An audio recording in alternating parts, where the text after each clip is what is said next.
Quelle solution créative, flexible ou inattendue pourrait m'aider à avancer sur mon chemin?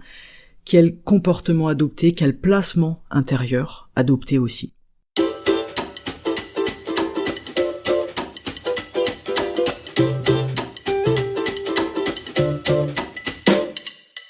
Bonjour et bienvenue sur le podcast Libres et Heureux. Chaque samedi, un épisode pour vous aider à nourrir, développer et transformer votre esprit. Si vous souhaitez reprendre votre vie en main, amorcer un changement ou adopter tout simplement une attitude positive et volontaire dans votre vie au quotidien, eh bien vous êtes exactement au bon endroit. Ce podcast, il est axé sur l'action, sur l'acceptation, grâce à des outils puissants de coaching ainsi qu'une approche taoïste de la vie. Je vous remercie d'être ici et je vous souhaite une excellente écoute.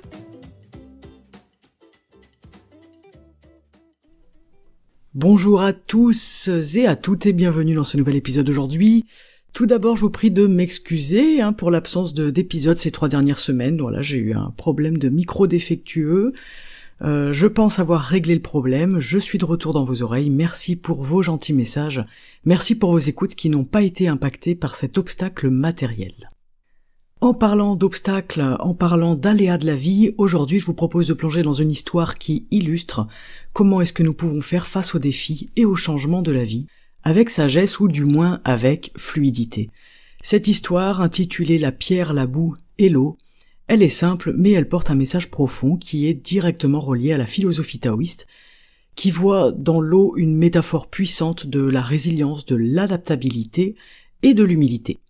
Alors installez-vous confortablement, laissez-vous porter par cette histoire inspirante et pourquoi pas les enseignements qu'elle nous offre. Voici l'histoire de la pierre, la boue et l'eau. Un maître spirituel emmène ses disciples près d'une rivière. Il ramasse une pierre, il ramasse un petit peu de boue et il ramasse de l'eau dans une coupe. Puis il se tourne vers ses disciples et leur demande « Imaginez que ces 3 éléments rencontrent un obstacle. Que se passerait-il » Le premier disciple répond « La pierre, bien qu'elle soit forte, elle est rigide. Elle peut se briser ou elle peut rester bloquée face à un obstacle. » Le maître hocha la tête et posa la pierre. Le second disciple répond « La boue, elle est malléable, mais face à un obstacle, elle se disperse, elle perd sa forme, elle devient chaotique. » Le maître sourit légèrement, puis pose la boue. Le troisième disciple répond alors « L'eau, elle est fluide, elle est souple.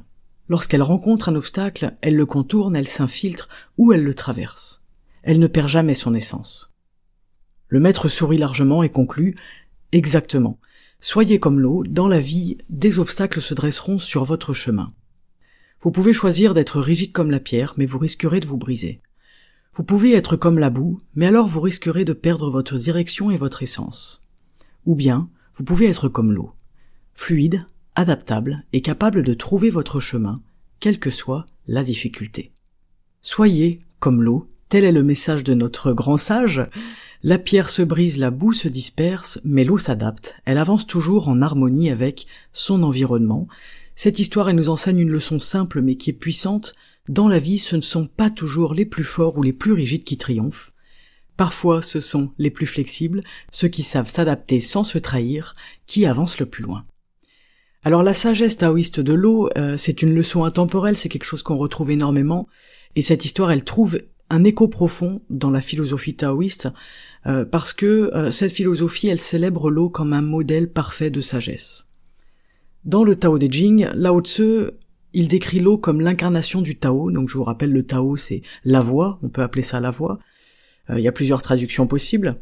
Il nous dit que l'eau suit la voie de la moindre résistance, ça veut dire que l'eau elle s'écoule naturellement, elle trouve toujours un chemin quel que soit l'obstacle. Cette idée, elle nous rappelle le principe du Wu Wei, vous rappelez l'action sans effort, le non-agir.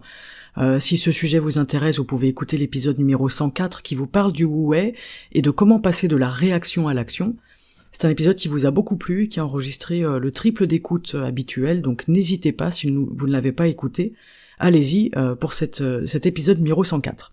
Donc je disais que cette idée, elle reflète le principe du Wu Wei qui nous invite à agir en harmonie avec le flux naturel des choses plutôt que de lutter contre elles. Il y a une deuxième chose qui est intéressante derrière un autre message, c'est que l'eau elle est humble et elle est altruiste. L'eau elle coule vers les endroits les plus bas et elle nourrit tout ce qu'elle touche. Et ce qui est intéressant, c'est que l'eau, elle nourrit ce qu'elle touche sans jamais chercher de reconnaissance. C'est un rappel puissant pour nous d'adopter aussi l'humilité et le service dans nos vies et dans notre quotidien.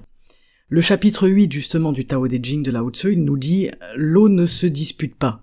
Ça veut dire que l'eau, elle ne dispute pas sa place, elle ne dispute sa place avec personne, elle va à des endroits où personne ne veut, ça veut dire que avec l'eau, aucun conflit ne peut exister, ok, mais aussi l'eau va nous permettre d'éteindre toutes les tensions, toutes les résistances, toutes les rigidités, parce qu'elle est souple et parce qu'elle est adaptable. Donc voilà, les caractéristiques de l'eau, c'est la souplesse, la fluidité, l'adaptabilité et l'absence de conflit. On retrouve ce paradoxe de souplesse et force, qui est intéressant aussi, c'est un des grands enseignements taoïstes, c'est que l'eau, elle allie douceur et puissance. Sa souplesse lui permet de s'adapter à toutes les formes, elle va remplir un verre, elle va remplir un lac, ou elle va remplir un ruisseau, mais sans jamais perdre son essence. Et pour sa force, en revanche, elle réside dans sa persévérance, parce que l'eau, même si elle est douce, elle est capable d'éroder les roches les plus dures avec le temps. Et c'est quelque chose qui illustre la patience et la constance, qui sont deux vertus qui vont triompher des plus grands obstacles qu'on peut rencontrer dans nos vies. Lao Tzu d'ailleurs nous disait « Rien au monde n'est plus souple et faible que l'eau, pourtant rien ne peut lui résister ». Alors ce qui nous intéresse, c'est comment devenir comme l'eau dans la vie quotidienne. Eh bien, cette histoire et cette sagesse nous poussent à réfléchir à la manière dont on va réagir face aux défis, face aux obstacles qu'on rencontre dans nos vies. Mais surtout, elle nous invite à vivre à l'image de l'eau. C'est-à-dire que demain, si vous avez quelque chose sur votre chemin, un obstacle, quelque chose de difficile, ou que vous devez faire face à une épreuve, comment est-ce que vous vous placez ? Est-ce que vous vous placez comme la pierre qui est rigide et qui refuse de s'adapter ? Alors, bien que cette attitude, elle puisse sembler forte, en fait, elle nous expose au risque de nous briser face à la pression et au choc qu'on va rencontrer. Est-ce qu'on se place comme la boue, dispersé ou désorienté face à l'obstacle ? Ça peut nous faire perdre de vue notre objectif ou notre essence, selon la petite histoire qu'on vient d'écouter.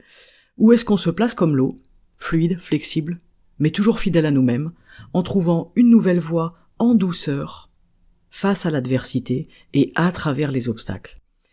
Être comme l'eau, ça ne veut pas dire abandonner ses valeurs. Ça ne veut pas dire abandonner ses objectifs ou ses besoins, mais c'est trouver des moyens créatifs et souples d'avancer malgré les obstacles de la vie.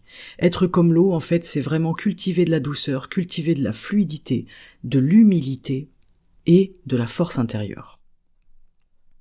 On peut prendre un exemple. Imaginez un grand changement dans votre vie, que ce soit un déménagement, un nouvel emploi, une rupture, ou même, pourquoi pas, peut-être une maladie, qui est quand même un gros obstacle aussi qu'on rencontre dans nos vies. Ces moments peuvent ressembler justement à des obstacles, des rochers sur notre chemin. Si je suis rigide, je risque de m'épuiser en résistant.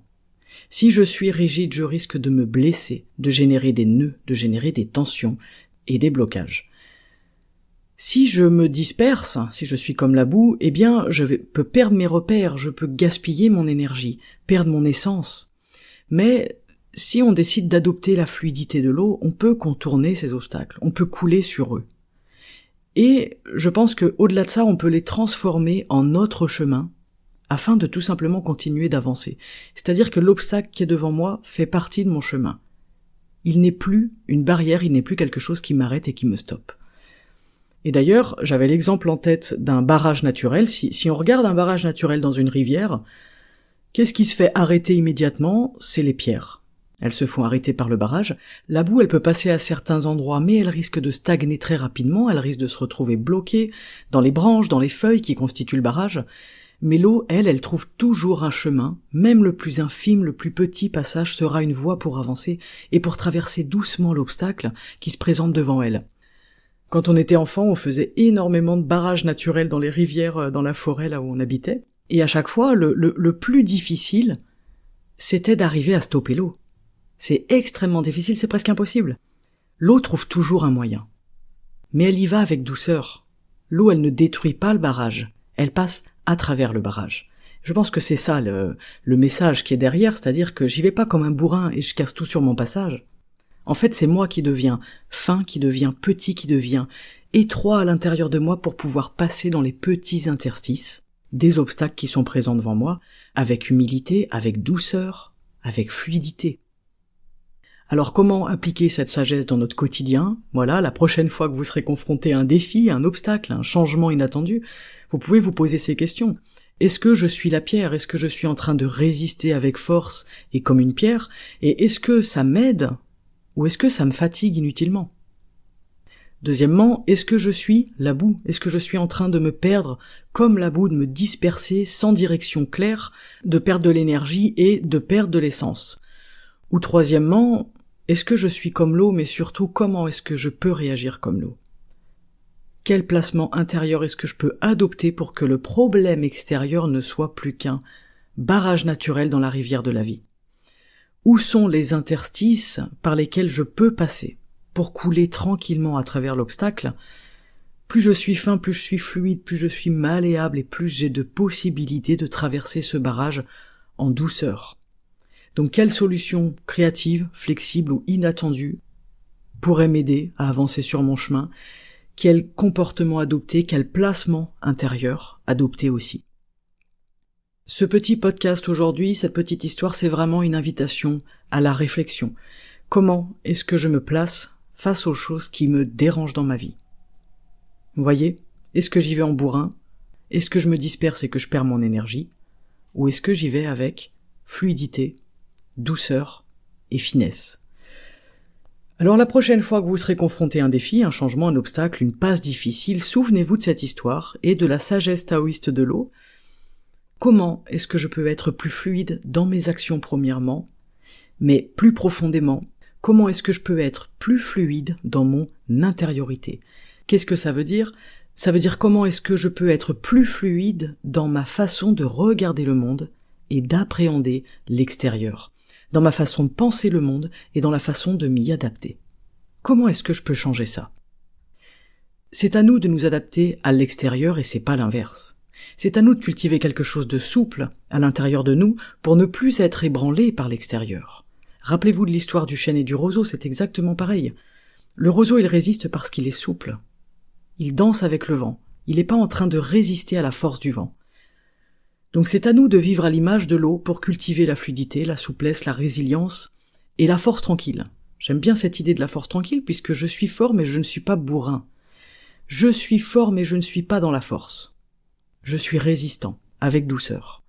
Donc aujourd'hui, si vous vivez quelque chose comme un changement, une épreuve de vie, une phase pénible, si vous êtes face à des difficultés, à des embûches sur votre chemin, comment est-ce que vous pouvez transformer cette adversité en une façon d'avancer, en une opportunité d'évoluer à l'intérieur de vous? Comment est-ce que vous pouvez transformer ces résistances en petits passages sur votre chemin? Merci de m'avoir écouté aujourd'hui, j'espère que cet épisode vous a plu. S'il vous a inspiré, partagez-le avec quelqu'un qui pourrait en bénéficier. Et surtout, souvenez-vous, restez fluide, restez fidèle à vous-même et avancez avec douceur, finesse et humilité. Je vous souhaite une excellente journée, je vous souhaite un très bon week-end et je vous dis à la semaine prochaine pour un nouvel épisode. En attendant, soyez comme l'eau et à bientôt. Ciao.